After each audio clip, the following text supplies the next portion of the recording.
ሰላም እንዴት ናችሁ? እኔ በጣም ደህና ነኝ እግዚአብሔር ይመስገን። እንኳን ወደ መሲ ቻናል በሰላም መጣችሁ። ዛሬ ደግሞ እንደዚህ ቆንጆ በሆነ የበርበሬ አዘገጃጀት ተመልሻለሁ። አብራችሁኝ ቆዩ።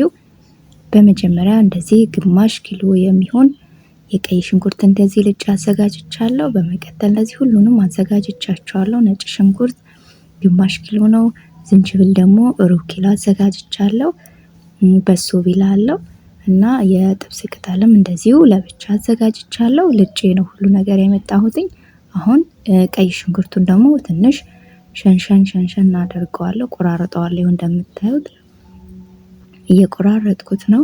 እንደዚህ ሁሉንም ቆራርጬ ከጨረስኩኝ በኋላ ትንሽ እናጥበዋለን ማለት ነው። ዝንጅብሉንም እንደዚህ ፈቅፍቄ ነው ያዘጋጀሁትኝ። ሁሉንም አንድ ላይ ለማጠብ ነው እንጂ እናንተ ለየብቻ አልጣችሁ ሁሉንም አንድ ላይ ማጠብ ትችላላችሁ። እኔ ደግሞ እንደዚህ ነው ያደረኩት። ለየብቻ እናንተ ማጠብ ትችላላችሁ። እኔ ሁሉንም አንድ ላይ ነው እያጠብኩት ያለሁት። ይኸውት እንደምትመለከቱት ቆንጆ ነው የሆነው። ደጋግሜ ነው ያጠብኩት ቆሻሻ ስለነበረው ማለት ነው። ይኸው እንደዚህ የጥብስ ቅጠሉን ደግሞ እንደዚህ ለብቻ አጥቤ ነበርና እሱን አድርጌበታለሁ። ይኸው እንደምታዩት ሁሉንም ግብአቶች ደግሞ እንደዚህ በመፍጫ እንፈጫዋለን ማለት ነው። ቀለል ባለ መልኩ እንደዚህ በቤታችን መደለዝ እንችላለን ማለት ነው። ይሄ በቀላሉ የማዘጋጀው የበርበሬ አዘገጃጀት ነው። ለመደለዙ የሚቀለኝ እንደዚህ ነው። ብዙ ጊዜ በተለይ ኢትዮጵያ ላላችሁ እንደዚህ አነስ ያለ በርበሬ በምታዘጋጁ ሰዓት እንዲህ ብታደርጉ መልካም ነው። እኔ 3 ኪሎ በርበሬ ነው ያዘጋጀሁትኝ። እንደዚህ ሁሉንም ግብአቶች እንደነገርኳችሁ ለ3 ኪሎ መጠቀም የምትችሉትን ያህል ነው ያሳየኋችሁ። የደረቅ ቅመሞች ደግሞ እነሱን ደግሞ በትንሹ ነው እሱንም አደርገው። ይሄ ደግሞ ያሳየኋችሁ እንደዚህ የፍሬ ነው፣ የጤና አዳም ፍሬውን ነው እንደዚህ ያሳየኋችሁ። አንድ የሾርባ ማንኪያ ይሆናል። ደረቅ ያለ ነው እኔ የተጠቀምኩት ግን። እሺ ሁሉንም እንደዚህ እንደምታዩት በደንብ አላደቀውም። እንደዚህ በምትመለከቱት ሸርከት እያደረኩኝ ፈጨውና ለመደለዝ እንዲመቸኝ አድርጌ አዘጋጀዋለሁ ማለት ነው። በርበሬው እንትን ብሏል፣ ተቀንጥሶ የተሸከሸከ ነው። ሁሉም የተዘጋጀ ነው በርበሬው። እናንተ ለቪዲዮ እንዲቀልላችሁ እንደዚህ አድርጌ ነው የመጣሁትኝ፣ እንዳይረዝምባችሁ ማለት ነው። ይኸው እንደዚህ ቆንጆ አድርጌ የፈጨሁት ነው ያለሁት ደጋግሜ ማለት ነው። ሁሉንም ፈጭቼ በዚህ መልኩ አዘጋጅቻለሁ። አሁን በርበሬውን እናደርግና ደግሞ እንደልዘዋለን ማለት ነው። እዚህ ጋር ቀለል ባለ መልኩ እንስራው ብዬ ነው እንጂ ኢትዮጵያ ላላችሁ ሄዳችሁ በብዛት የሚደልዙበት አካባቢ ያለ እሱን ደግሞ ደልዛችሁ ማዘጋጀት ትችላላችሁ። ግን እንደዚህ አነስ ያለ ስታረጉ በዚህ መልኩ ብታደርጉት መልካም ነው። እኔ የማደርገውን ነው ለእናንተ ማካፈላችሁ። ይኸው እንደዚህ የተወሰነ እንደዚህ ለካና በተወሰነ መልኩ እንደዚህ ለብቻው እደልዘዋለሁ ማለት ነው። ባያችሁት እቃ ጨምርበታለሁ። 1-3 የሚሆን ነው ያደረኩትና እንደዚህ ቆንጆ አድርጌ አቀላቅለዋለሁ ማለት ነው። ይኸው ከዛ እንደዚህ ካቀላቀልኩት በኋላ ደግሞ ፌስታል ውስጥ አደርገዋለሁ። ያንን የተረፈውን የምታዩትን በርበሬ ደግሞ እሱን ለብቻ ነው የማዘጋጀው። እሱን ደግሞ እንዴት እንደማዘጋጀው አሳያችኋለሁ ማለት ነው። አብራችሁኝ ቆዩ። እስካሁን አብራችሁኝ ከሆናችሁ ደግሞ ላይክ አትርሱኝ። እንዲሁም ደግሞ ቤተሰብ ያልሆንን ደግሞ ቤተሰብ እንሆን ብዬ እጠይቃችኋለሁ ማለት ነው። እንደዚህ ሌሎች ቪዲዮዎችን ደግሞ ይዤላችሁ እመጣለሁ። ይኸው በዚህ መልኩ እንደዚህ ካቀላቀልኩት በኋላ እንደነገርኳችሁ ፌስታል ውስጥ አድርገዋለሁ። እናንተ ፌስታል ውስጥ ከማድረጌ በፊት አብሬ ደግሞ ደልዘዋለሁ። ይቅርታ እንደዚህ ደልዘዋለሁ። እንደምታዩት በርበሬውን ካቀላቀልኩት በኋላ ደግሞ እንደዛው በመፍጫው አቀላቅለዋለሁ። አንዴ ሁሉንም እንደዛው አቀላቅለዋለሁ ማለት ነው። እንደማቀላቀል ነው። እንደምታዩት ሁሉንም እደልዘዋለሁ እንደዚህ ደጋግሜ። ይኸው እንደምታዩት ቆንጆ ነው የሆነው። ሽታው እንዴት ደስ እንደሚል በዚህ መልኩ ሁሉንም ደልዤ ተመልሻለሁ ማለት ነው። ይሁትማ በደንብ ቆንጆ ሆኖ የተደለዘልኝ እንደምታዩት። ይሄንን ለ2 ቀን በፌስታል ቁጥር አድርገውና አስቀምጠዋለሁ። ከ2 ቀን በኋላ አውጥቼ ደግሞ አሰጣጣዋለሁ ማለት ነው። ይሄው እንደዚህ ቆንጆ አድርጌ ከደለስኩት በኋላ በምታዩት መልኩ ፌስታል ውስጥ አስቀምጠዋለሁ።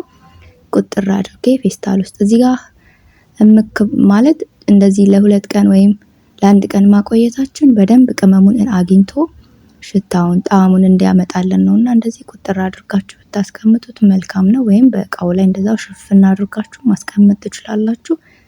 እንደዚህ አስሬ ካቆየሁት ከ2 ቀን በኋላ እንደምታዩት ቆንጆ ሆኖ ፀሐይ ነበርና እንደዚህ እኔ እንደነገርኳችሁ ለጊዜ እኔ ኢትዮጵያን ያለሁትና ፀሐይ ነው። አሁን የበርበሬ የሽሮ አዘገጃጀት ጊዜ ስለሆነ በዚህ በደንብ አድርጌ ለ2 ቀን ለ3 ቀን ያህል በደንብ ቆንጆ አድርጌ አሰጣጥቸው በደንብ ቆንጆ ሆኖ ድርቅ እስኪልልኝ ድረስ እጠብቀዋለሁ ማለት ነው። ያንን ደግሞ አሳያችኋለሁ እንዴት እንደማደርገው ማለት ነው። ይኸው ቆንጆ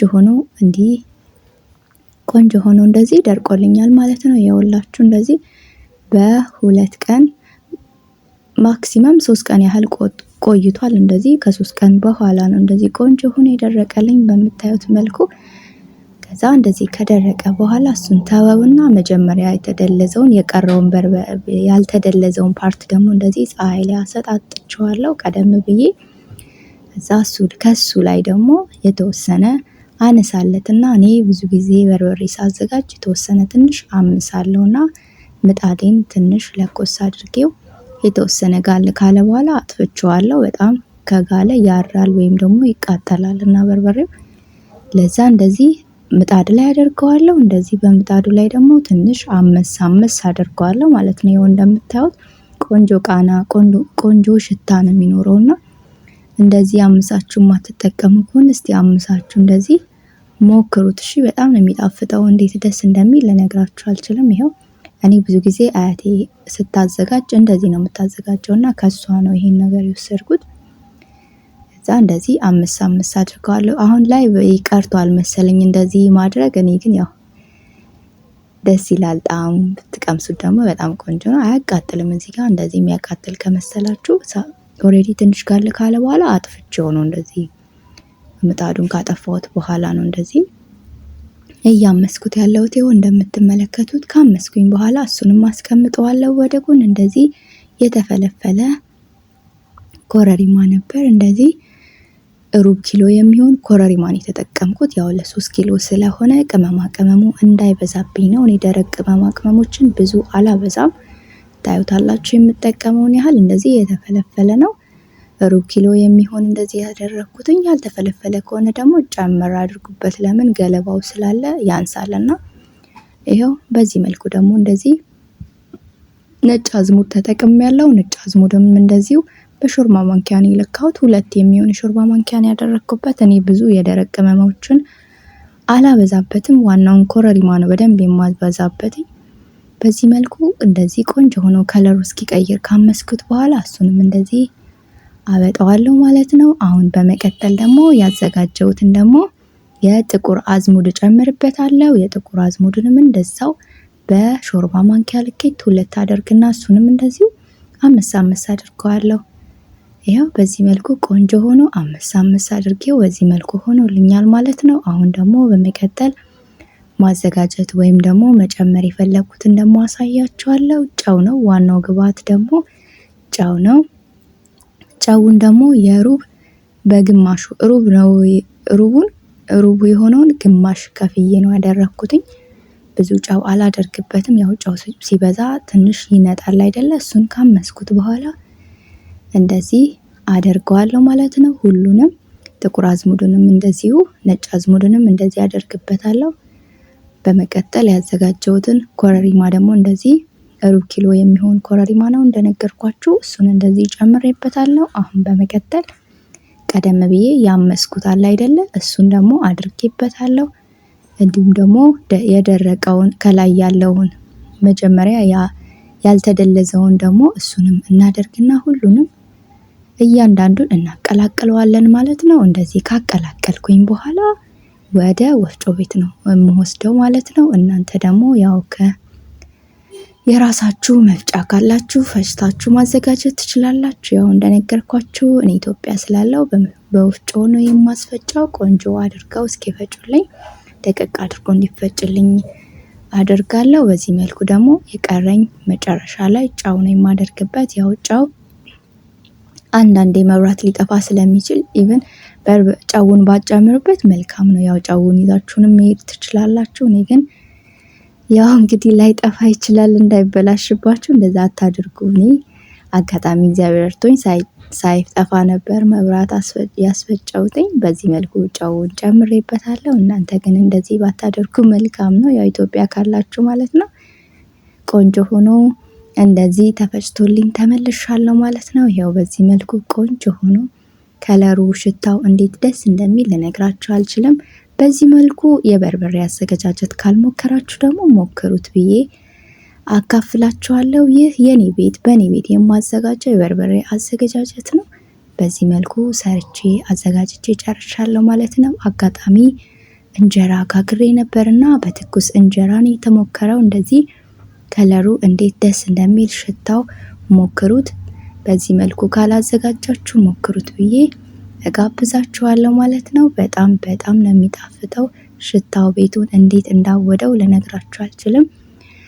ይህንንና ሌሎች ቪዲዮዎችን ለማግኘት ደግሞ ሰብስክራይብ ማድረግ አትርሱ ቤተሰብ ካልሆናችሁኝ። እንዲሁም ደግሞ የደውል ምልክቷን በማብራት ኦል የሚለውን ተጭናችሁ ሁልጊዜ ቪዲዮ እንደዚህ ስለቅ ይደርሳችኋል ማለት ነው።